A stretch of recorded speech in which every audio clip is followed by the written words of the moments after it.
Hey everyone, this video is going to show you 10 things everyone can do to stay safe on the internet. Even if you're not real good with computers, this is going to tell you 10 things you can do that decrease your risk of being attacked or having other problems, identity theft and things like that on the internet. Remember, hackers are looking for easy targets. They're not looking to spend a lot of time hacking into your device or getting your information. If they can't get your information quickly, they move on to the next person because there's plenty of people not doing these safe practices while they're on the internet. So watch the video and decide which ones you want to follow, which ones you don't want to follow. Remember, internet security is inconvenient. So the more secure you are and the safer you are, the more inconvenience you'll have to put up with. So find your balance. Find out what you want to do, what you don't want to do, and you can apply those in your everyday online experience. Number 1, use strong passwords. Should be a random mix of letters, upper and lower case, numbers, and special characters. The longer they are, the better. 12 or more characters. And you should never use names of pets, kids, favorite teachers, birthdays. It should be anything that's random and cannot be guessed. Anything that somebody can guess is not a strong password. Number 2, use a password manager or vault. This is a program or an account that will store your passwords so you don't need to remember them. So now you don't have tons of random strong passwords that you have to write down someplace, keep it on a piece of paper, and have trouble typing it in, carry that paper around with you all the time. Everything is in the vault, and you don't need to remember them. Many good password managers will fill in passwords and usernames for many sites. So as soon as you get there, you can set it up. So you go into the login page, and it will automatically fill your passwords and usernames, and you can log on. Some of them are free, some of them you have to pay a small yearly fee, and then you can use them on many different devices. So since you don't have to remember your passwords because they're in your vault, now you can have strong passwords. And you only need to remember one strong password, and that's your master password to your password manager. Make sure you don't forget your master password. Keep it someplace safe. That would be one that you could write down and just keep someplace. Don't mark down what it is, just put your password somewhere and put it in a desk drawer or keep it in a document someplace. Some good password managers: LastPass, 1Password, Bitwarden, Dashlane, Keeper, and there are others. Do a search and see what works best for you. Number 3, don't reuse passwords. You need a password for every account.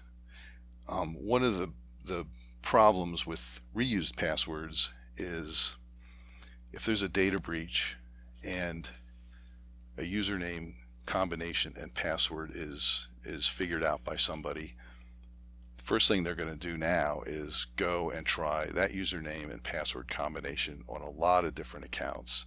And if you're reusing passwords, they're going to get into a couple of them.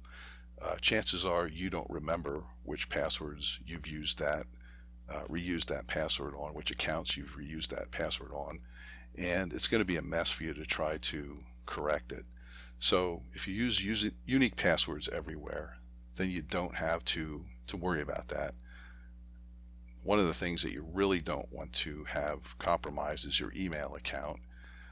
If you have the same username and password on your email account, and your username in a lot of different accounts is your email address, and you use the same password, if any of those accounts are figured out or found out in some way, they're going to try that on all the different major email accounts to see if it works. And if it works, they'll get in, they will change your email password, then you no longer have access to your email, and now they can go change all your other passwords, verify them, because the verification email will go to the email, and now they've changed all your passwords and you have a real mess. So do not reuse passwords.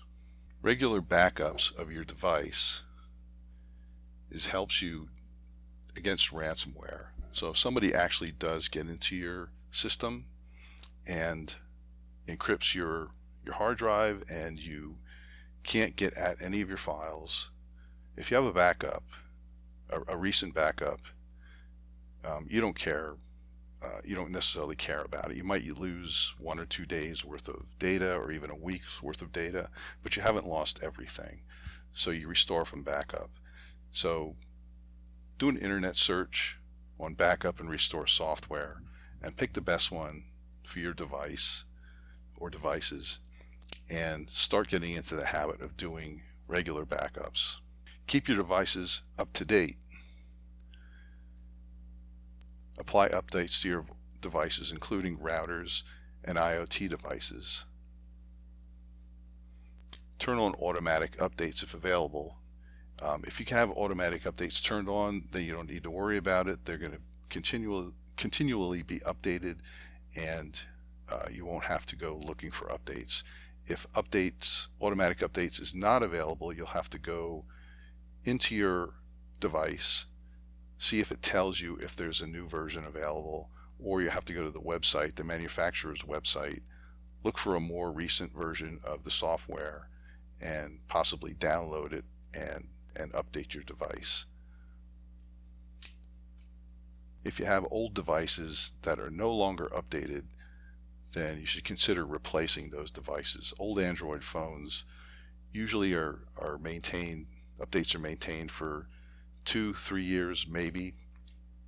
Once they become old and you're on an old Android version and no longer updated, you're at risk, just because any vulnerabilities that are found in that version of your operating system is not going to be patched, and you're going to have a device that could be vulnerable to an attack. Be careful what you download. Free software often contains adware, malware, or worse. Remember, you're running an executable on your system, and you don't necessarily know what that's doing. So be very wary of where you get software. Make sure it's a trusted source if you're going to download anything. Maybe do some research, do some web searches, and see if anyone else is complaining about the effects of the download that you want to install. Ask yourself, what are they getting by having you install the software on your system? There are very few things that are free, and chances are, at the very least, they're getting some kind of tracking data, unless it's a community who just wants to maintain a software package because they're interested in that software package and they make it available, some kind of open source that people can look at. Then that has the source code available.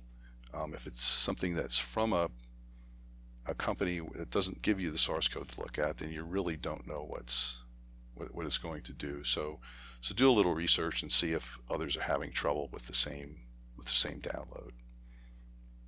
Also, be careful what information you give out online. One of the big things is social media surveys, games with questions. Sometimes, like on Facebook especially, you'll see name the first concert that you attended. When you answer a question like that, somebody can figure out what your age is, and they may take that survey, and then 6 months later there's another survey by the same group or somebody who's looking at these answers, and they can take bits and pieces of the different answers and put them together and find out information about you that you might not want to give out.